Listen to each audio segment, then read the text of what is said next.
I'm starting with a daily chart of the NASDAQ composite, and I want to break down and review the technicals over the past week or so. When we had that recent CPI report, the inflation report on Thursday, October 13th, we gapped down and reversed higher. What I like is that we undercut these lows, so that could be interpreted as a possible shakeout before we reversed higher.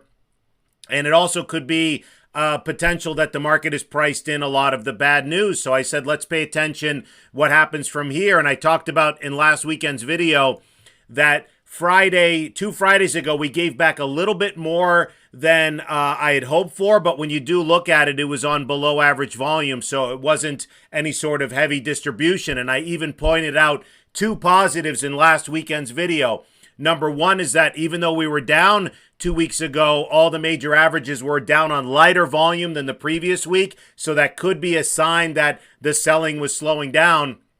And going back to the daily chart, the other positive I mentioned is that sentiment was very negative. So to stay defensive, but not to get too negative, especially you don't want to think like everyone else when everyone's calling for the end of the world. That's why I said don't get too negative. From a contrarian point of view, it was a positive sentiment-wise. So fast forward, let's break down every day last week. We gapped up on Monday. Some people will say, what's with the gap up? There was no news. Let's not underestimate. Sometimes the market just moves on sentiment and options positioning more than the news gives it credit for. That's why people are caught off sides where they're aggressively short or underinvested, and the market will just gap up to fool the majority. And what I like is that it was a slight accumulation day. We were up Monday on higher volume than the previous day. Now fast forward to Tuesday, was an accumulation day. Higher volume day. We bounced off of that green line there. I've talked about the 21 EMA being resistance. So we bounced off of that. We didn't close near the highs, but nevertheless, it was a step in the right direction. And then Wednesday, Thursday, when you look at this, we were down on lighter and lighter volume. So that was a sign of no distribution since that CPI report. So again, positive when you break it down. And then Friday, this past Friday, we had a follow-through day, up over 2.3% on higher volume than the previous day and on above average volume to give us a close above that 21 EMA. So my interpretation or summary from all this is so far so good. Doesn't mean we're out of the woods, but it's a step in the right direction when you had negative economic news that was absorbed, no distribution days since that Thursday, October 13th CPI report.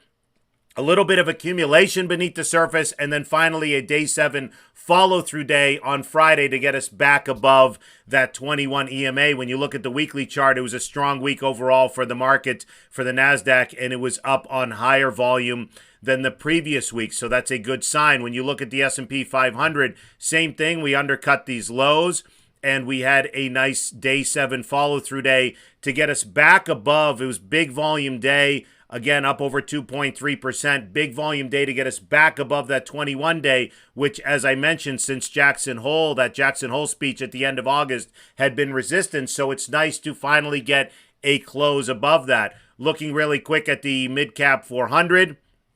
Same thing. We were above that already. We slipped below it, but closed above that.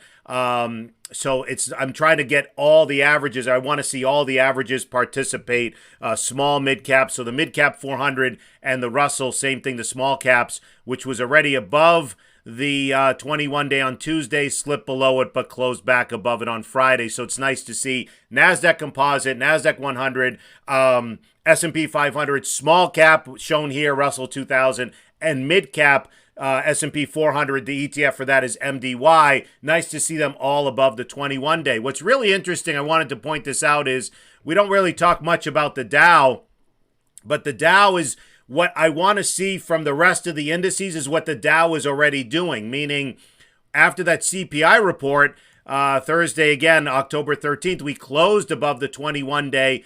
And then I'd like to see some days above that. I'd like to see it hold above that 21 day instead of meeting resistance and failing and meeting resistance and failing. Now we closed above that. And again, minimal distribution, sideways action. And this one actually is above the 21 day and closed right at that 50 day. So I'm not saying the Dow is leading, but what I'd like to see is especially the NASDAQ Composite and S&P follow what the Dow is doing, meaning hold above that 21-day and start to move towards that 50-day moving average.